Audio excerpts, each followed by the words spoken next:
All right, welcome to the wildly chaotic VRMMOPG world of Heaven's Gate. Today, we're breaking down the absolute roller coaster that is Kinchu's evolution. We're talking about a guy who starts out as a pathetic bottom-tier miner and somehow transforms into this overpowered, morally gray anti-hero. It's a story packed with broken gaming mechanics, deep real-world trauma, and honestly, some of the most hilarious accidental heroism you're ever gonna see. I mean, just look at this number, 99,999,999. Can you imagine logging into a game as a completely weak, underleveled player and instantly dealing this absurd amount of damage with a single goofy summon? It literally breaks the game's mechanics. But to understand exactly how we got to this ridiculous number, we really need to look at who Kinchu was before he completely shattered the system. So, Part 1, The Weak Miner's Betrayal. Let's rewind to the very beginning to see exactly how our debt-ridden protagonist stumbled into absolute god-tier power. And you know, like all great stories, it starts with a devastating stab in the back. There is just a stark, depressing contrast between Kinchu's two lives. In the real world, he's drowning in crushing debt left by his parents. He's treated like absolute garbage at his construction job, and he is entirely alone. So, he escapes into Heaven's Gate. It's a hyper-realistic VR game where you can actually sell items for real money. But even in this digital paradise, he's stuck at the absolute bottom. A weak, level 3 miner just grinding for scraps. That is, until a high-level party recruits him for a special job. He really thought he'd struck gold tagging along with these elite players, including a fire mage named Catherine. But the second Kinchu breaks the rock to open a hidden dungeon, the party instantly activates player versus player mode. They brutally betray him, crushing his avatar to death. Those cowards knew about the hidden dungeon from the very start. They just needed his mining skill to open the door so they could steal the ultra-rare loot for themselves. Which brings us to Part 2, Awakening the OP Goblin. Because in Heaven's Gate, death isn't necessarily the end. Thanks to a rare advanced healing crystal, Kinchu instantly revives. Fueled by sheer anger, he crawls back inside to scrounge whatever loot he can find, and what he finds changes literally everything.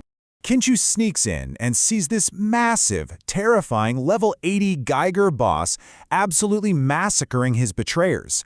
When Catherine the Mage begs for his help, Kinchu takes one look at the carnage, realizes he's entirely powerless, and just chooses to flee. He straight up ignores her cries and runs for his life. And in the bizarre, twisted logic of Heaven's Gate, a hidden Goblin Lord statue in the dungeon actually rewards his extreme cowardice by granting him a hidden class, the Goblin Summoner. Cornered by that terrifying level 80 boss, Kinchu frantically uses his new skill. He expects something flashy, right?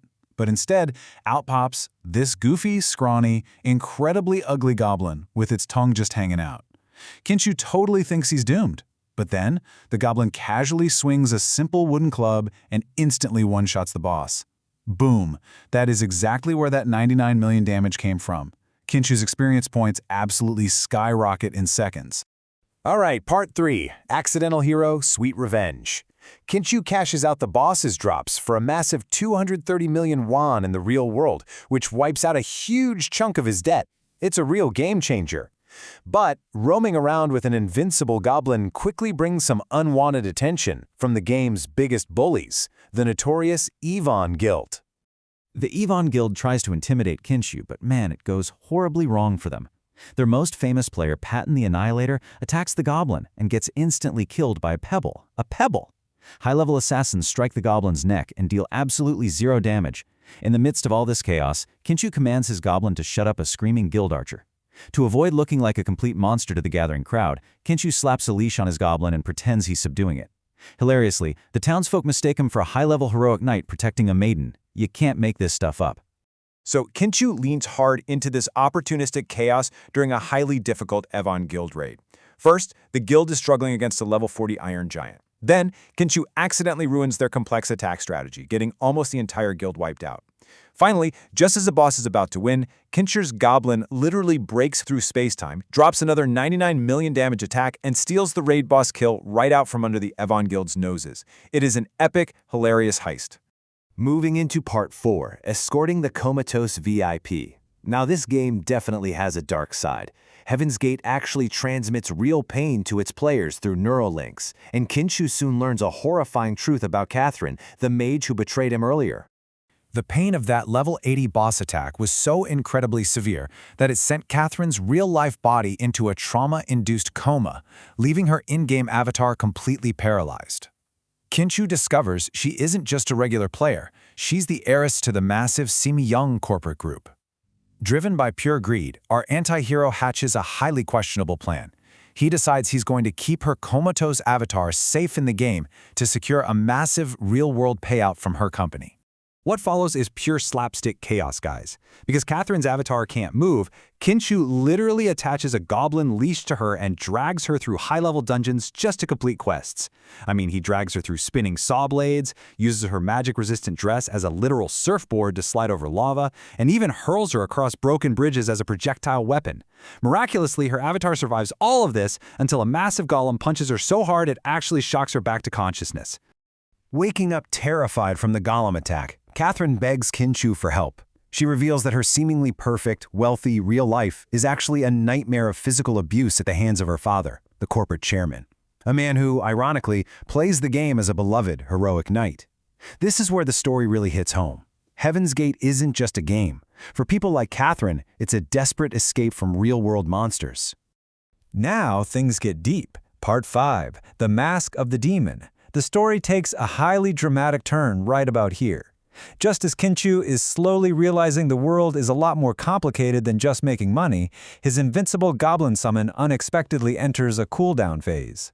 For the very first time, Kinchu is forced to face his enemies entirely alone, without his overpowered shield. During a massive arena confrontation, a bitter rival named Ri uses an ultra-rare item on Kinchu called the Mask of the Demon. This mask is crazy. It strips away a player's avatar and forcefully projects their deepest, most desperate internal desire into a physical form for everyone to see. Ri, knowing Kinchu is greedy, deceitful, and uses a goblin, fully expects him to transform into this hideous, grotesque monster, totally humiliating him in public. But the mask reveals a tragic truth that completely stuns the entire arena. Instead of a monster, Kinchu transforms into a magnificent, resplendent angel with massive glowing wings. The audience, who fully expected a terrifying villain, is literally moved to tears by the sheer beauty and absolute purity of his form. This leads us right into Part 6, the anti-hero's broken heart. See, this angelic form wasn't a trick, and it wasn't a glitch in the game. It was a physical projection of Kinchu's deep-rooted psychological reality. Beneath his cynical, greedy, anti-hero facade, there was just a broken heart. The mask exposed that Kinchu's deepest, most desperate desire was simply to be valued, to be seen as something beautiful, rather than the goblin society had always treated him as. Stripped of his emotional armor, Kinchu just breaks down. He confesses to a fellow player named Irene that he literally doesn't understand the concept of love. From his parents abandoning him in debt to society absolutely crushing him, he has only ever been treated like garbage. This realization is entirely overwhelming for him, leading to a truly tragic fall. First, the angelic reveal exposes his deep trauma to the entire world. Then comes the rejection. Unable to accept genuine affection or process his own vulnerability, he refuses Irene's pity and just pushes everyone away. Finally, his disappearance. In a heartbreaking sequence, Kinchu abandons the virtual wealth and the entire empire he's built. He leaves his grand estate empty, choosing instead to wander the game's brutal, freezing snowy wastelands entirely alone.